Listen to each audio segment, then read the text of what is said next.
Assalamu alaikum wa rahmatullahi ta'ala wa barakatuh. Alors dans cette troisième vidéo, je vais résumer donc le troisième cours de spiritualité qui a porté sur la tranquillité et la confiance. La majorité des personnes qui se sont inscrites au cours de spiritualité l'ont fait en vue justement de cette station spirituelle qu'est la sakina, la tranquillité.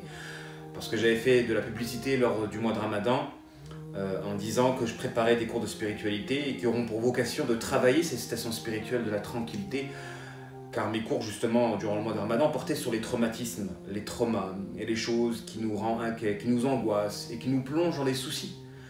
Parce que pour pouvoir être tranquille, on a besoin de se délivrer de tout ce qui est source d'inquiétude et de soucis. Mais cette station spirituelle-là, de la tranquillité et de la remise en confiance, le fait de placer sa confiance en Allah subhanahu wa ta'ala, donc c'est un couple, le couple tranquillité et la confiance en Allah subhanahu wa ta'ala, parce que si on est tranquille, on ne peut l'être tranquille que par notre confiance en Allah subhanahu wa ta'ala, à l'exemple d'un aveugle. Faites l'exercice, un aveugle ne peut marcher avec sérénité que s'il a confiance en son guide. Faites l'exercice, vous qui voyez, faites l'exercice de fermer les yeux et de vous laisser guider par quelqu'un qui voit. Votre pas sera doux, harmonieux, qu'à la condition que vous faites confiance en votre guide. Si vous ne faites pas confiance en votre guide, votre pas sera troublé. Il ne sera pas empreint de quiétude. Donc, il y a un rapport entre la tranquillité et la confiance. De la même manière qu'il y a un rapport entre la sincérité et la repentance, de la même manière qu'il y a un rapport entre l'action de grâce et la patience. Allah subhanahu wa ta'ala a créé, mais il a créé en couple, car il est l'impair. Ceci dit, à titre de récapitulatif, je vous ai demandé, comme exercice, pour le couple sincérité-repentance, de m'écrire vos projets à court et à long terme, afin d'avoir un regard sur votre horizon. Est-ce que vous vous définissez les bons objectifs? Parce que le bonheur, justement, consiste à se définir des objectifs, et les bons objectifs, et de cheminer. Et tous les efforts que vous fournissez et qui vous rapprochent de vos objectifs vous permettront d'acquérir le bonheur. On peut souffrir du malheur lorsque l'on n'a pas d'objectif ou lorsque l'on ne parvient pas à atteindre l'objectif. La dépression, c'est le contraire du bonheur. Et la dépression se réalise de deux manières. Soit on n'a pas de but dans la vie et on ne fait que dormir, soit on a un but mais on n'arrive pas à l'atteindre. Et ce sont les deux voies qui nous mènent à la dépression et donc qui nous écartent de la voie du bonheur. Le bonheur, donc, c'est d'avoir un objectif réel, noble, et de s'atteler à le réaliser. Et donc, le cheminement qui vous rapproche de votre objectif, même si votre objectif est distant, est un cheminement à même de générer en vous du bonheur. Du bonheur. C'est pourquoi l'exercice numéro 1 avait pour vocation d'avoir un regard sur vos objectifs afin de pouvoir savoir si vous êtes en phase ou déphasé par rapport aux objectifs que le croyant doit se fixer. Et c'est pourquoi on devra faire un examen de conscience qui consiste à comparer ce que l'on a avec ce que l'on doit. Donc la comparaison de ce que l'on a d'avec ce que l'on doit avoir, afin de pouvoir mesurer l'écart et de veiller à le colmater, pour qu'il n'y ait pas justement d'écart par rapport à ce que l'on doit. Parce que personne n'est parfait, donc forcément il doit avoir des manquements chez chaque être humain. Et l'objectif, c'est de mesurer ces manquements-là par l'analyse de ce que l'on doit et la différence, l'écart qu'il y a par rapport à ce que l'on a. Du coup, cet exercice-là avait pour vocation d'avoir un regard sur vos objectifs. Parce que malheureusement, énormément de musulmans n'ont pas les objectifs qu'ils devraient avoir. Il existe un objectif à long terme Et tous les croyants devraient avoir le même objectif à long terme. Mais c'est cet objectif à long terme qui devrait définir nos objectifs à court terme.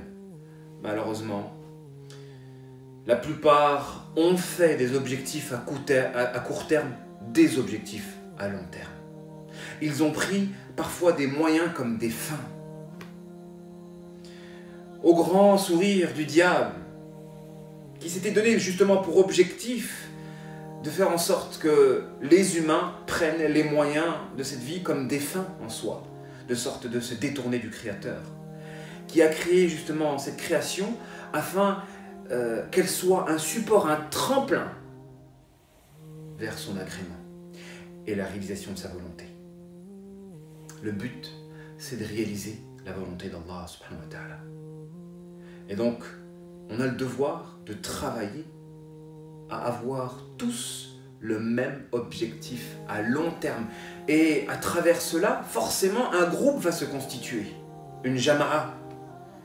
Car les chemins se séparent lorsque l'on n'a pas les mêmes objectifs, puisque l'objectif, c'est ce qui se trouve à la fin de notre chemin. C'est la destination, c'est ce qui se trouve à la fin de notre volonté.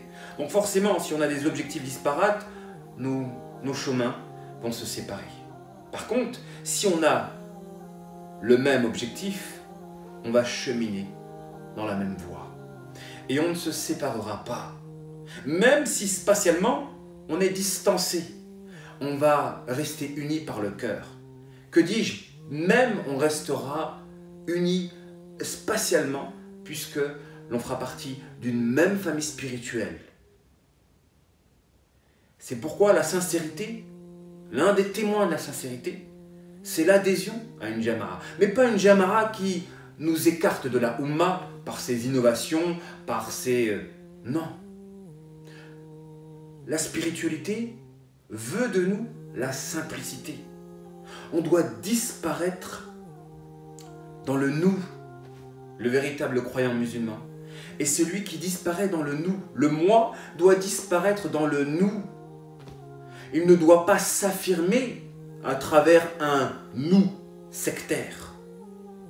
Parce que si c'est le moi qui est le blocage, qui nous empêche de nous développer spirituellement, le moi, l'ego, alors la voie par laquelle on peut se purifier, c'est l'anéantissement de cet ego-là.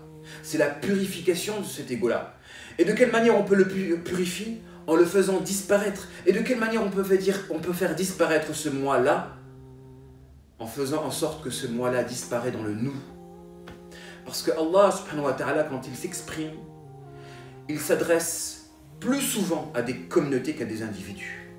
Rarement dans le Coran, Allah subhanahu wa ta'ala s'est adressé ou a visé nommément un compagnon particulier. Rarement. Car ce qui ne compte aux yeux d'Allah subhanahu wa ta'ala, c'est les groupes sociaux. Et c'est pourquoi, spirituellement parlant, on a le devoir, nous, en tant que croyants, si l'on tient à purifier notre intérieur, de faire disparaître notre moi. Et comment peut-on faire disparaître notre moi? En adhérant à un nous, à la Ummah musulmane.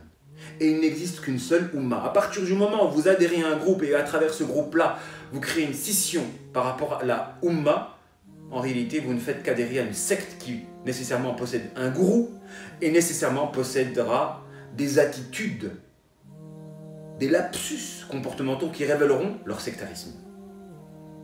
Un gourou, il a des lapsus qui révèlent qu'il est gourou. Une secte possède des agissements qui révéleront qu'elle est une secte. À l'exemple de ces soufis qui pensent que du bien d'Iblis, vous pouvez entendre des discours, subhanallah. Ils vont essayer de réhabiliter Pharaon en disant qu'il était croyant, ou qui vont penser d'Iblis en disant qu'il était un véritable unificateur d'Allah subhanahu wa ta'ala. Donc dès que vous avez quelqu'un qui commence à prononcer des paroles, des blasphèmes en réalité, en ayant ne serait-ce qu'une bonne image d'Iblis, vous savez, la toxicité, elle vous atteint quand vous avez une bonne image de quelqu'un de négatif. Si vous avez une bonne image d'un pervers narcissique, la négativité du pervers narcissique va vous atteindre.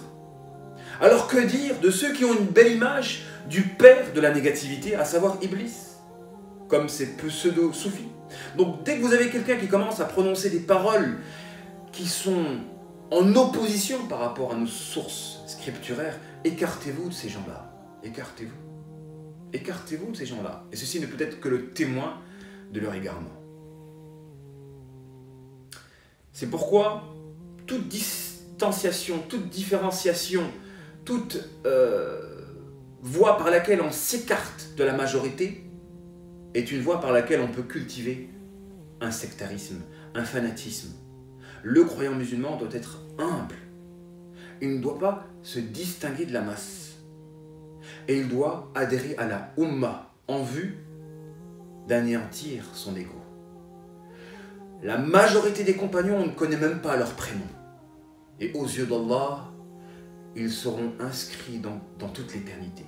Parce que grâce à ces hommes-là, nous est parvenue la religion à même de nous épanouir et de nous faire entrer dans un paradis éternel. Et pourtant, peu d'entre nous connaissent leur nom. Peu d'entre nous.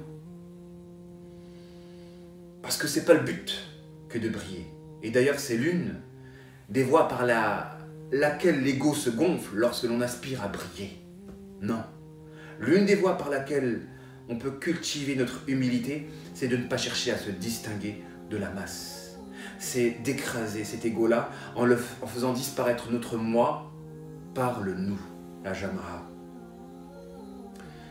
Pour revenir sur le sujet, donc l'objectif de la station spirituelle, de l'exercice lié à la station spirituelle sincérité, repentance, c'était d'avoir un aperçu de vos objectifs afin de pouvoir vous mettre en phase avec les objectifs que le croyant doit avoir, de sorte de créer une famille spirituelle, une jama'a.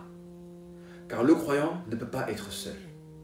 Il ne doit pas être seul et il ne doit pas adhérer aussi à une secte.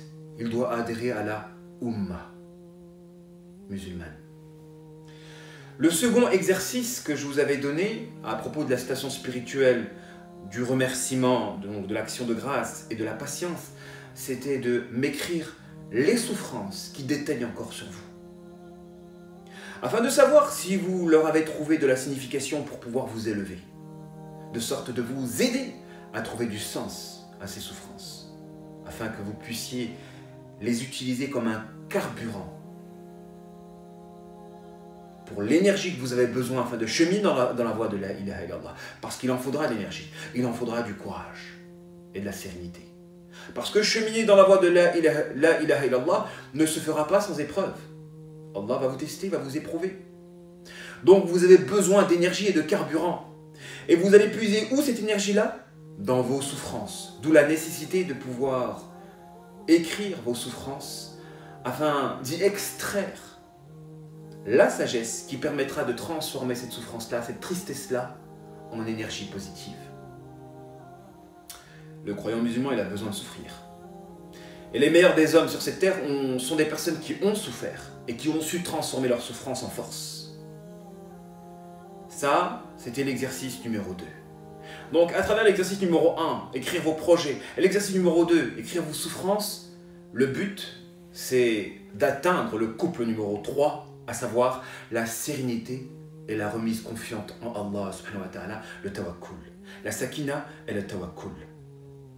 La sakina, c'est l'action de se délivrer de toutes les inquiétudes, que ce soit une inquiétude liée à votre passé, un passé qui déteint encore sur vous, à l'exemple des traumas, des traumatismes, que ce soit des inquiétudes liées à votre présent, quand vous êtes encore lié à des personnes toxiques, donc vous vivez des relations toxiques, ou des inquiétudes par rapport au futur, quand justement ce futur-là est flou, est trouble, parce que vous ne l'avez pas tout simplement défini, par exemple, ou le futur vous inquiète en raison d'un danger, donc de l'anxiété, de l'angoisse.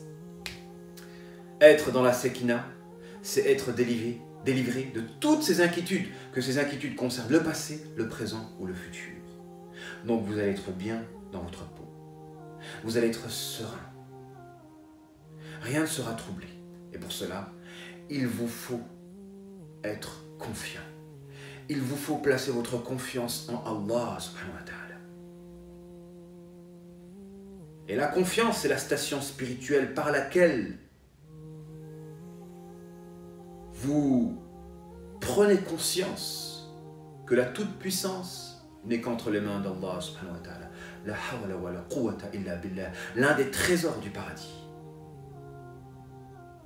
C'est cette parole-là. Il n'y a de force et de puissance qu'en Allah. Parce que lorsque l'on connaît réellement Allah ou que l'on connaît réellement la création, on devient serein et apaisé. Parce qu'on devient convaincu qu'aucune créature ne peut nous atteindre négativement parlant. Ou nous être profitable. L'utile et le nuisible. C'est Allah subhanahu wa ta'ala. On devient convaincu de cela. Et donc, l'on devient serein vis-à-vis de l'agressivité des ennemis d'Allah subhanahu wa ta'ala. Parce que cheminer vers Allah ne se fera pas sans adversaire. Et la définition d'un adversaire, c'est celui qui se met en tant qu'obstacle entre vous et votre but. Un adversaire est celui qui veut vous empêcher de réaliser votre but. Un adversaire est celui qui souffre de votre réussite. Un adversaire est un démon. Il existe des démons djinns et humains. Forcément, vous allez en avoir. Et cette agressivité, cette animosité-là risque de vous empêcher de réaliser la station spirituelle de la sérénité. Et être serein, c'est donc avoir le médicament à même d'empêcher nos adversaires de nous atteindre. Pour cela, il est impératif de placer sa confiance en Allah et de réaliser la station spirituelle du tawakkul par laquelle on devient convaincu qu'Allah est celui qui nuit et qui profite et qu'en dehors de lui, aucune créature ne peut nuire et profiter par elle-même. Et donc les témoins de la tranquillité ou les témoins de la confiance en Allah subhanahu wa ta'ala, c'est... Pour la confiance, c'est le courage. On devient courageux.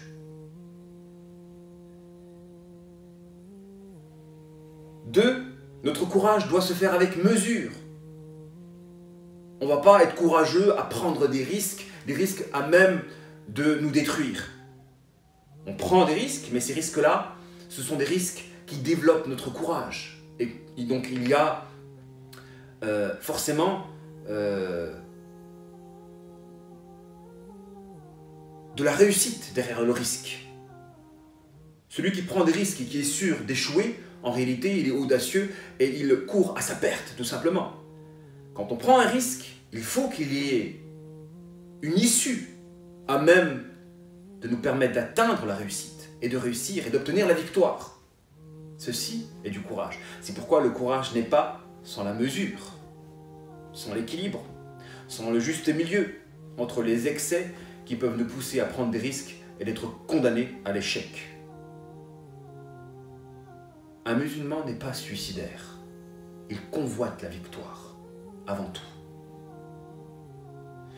Et enfin,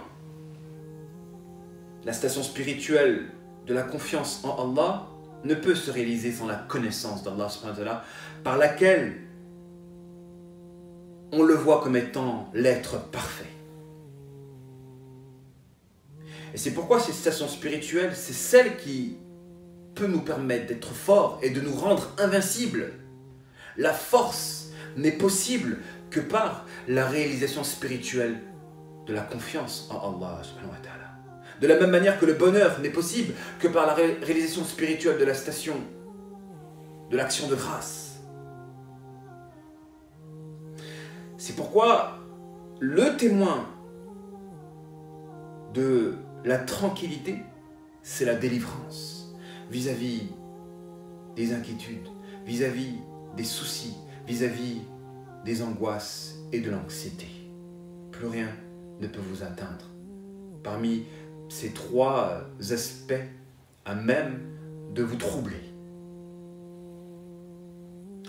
Et forcément, si on réalise ces trois stations spirituelles, ces trois couples de stations spirituelles, à savoir la sincérité et la repentance, l'action de grâce et la patience, la tranquillité et le tawakkul, franchement, est-ce qu'on a besoin d'autre chose spirituellement parlant?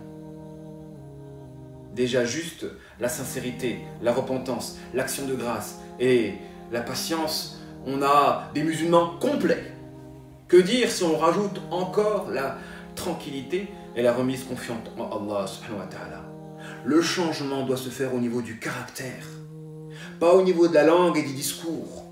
On a besoin de changer au niveau du caractère. On parle de spiritualité quand il y a une transformation au niveau du caractère et des actes. Il ne sert à rien d'avancer si on n'a pas maîtrisé les stations précédentes. Il faut que spirituellement, ce soit comme un escalier. Pour monter, il faut s'appuyer sur la marche précédente. Donc il ne sert à rien d'avancer si on n'a pas maîtrisé la station précédente. C'est pourquoi, à titre d'exercice, je ne vais pas vous donner d'autres exercices tant que vous ne m'avez pas rendu les exercices précédents. Et il y a un problème de rigueur à ce niveau-là. Et la rigueur, la discipline, c'est l'un des témoins de la sincérité. La structuration, la discipline, la rigueur par lequel l'ordre divin nous gouverne et pas un autre ordre. Ceci était le résumé du troisième cours de spiritualité qui portait sur la tranquillité et la remise confiante en Allah subhanahu wa ta'ala, à même de nous rendre forts et sereins. Wassalamu alaikum wa rahmatullahi ta'ala wa barakatuh.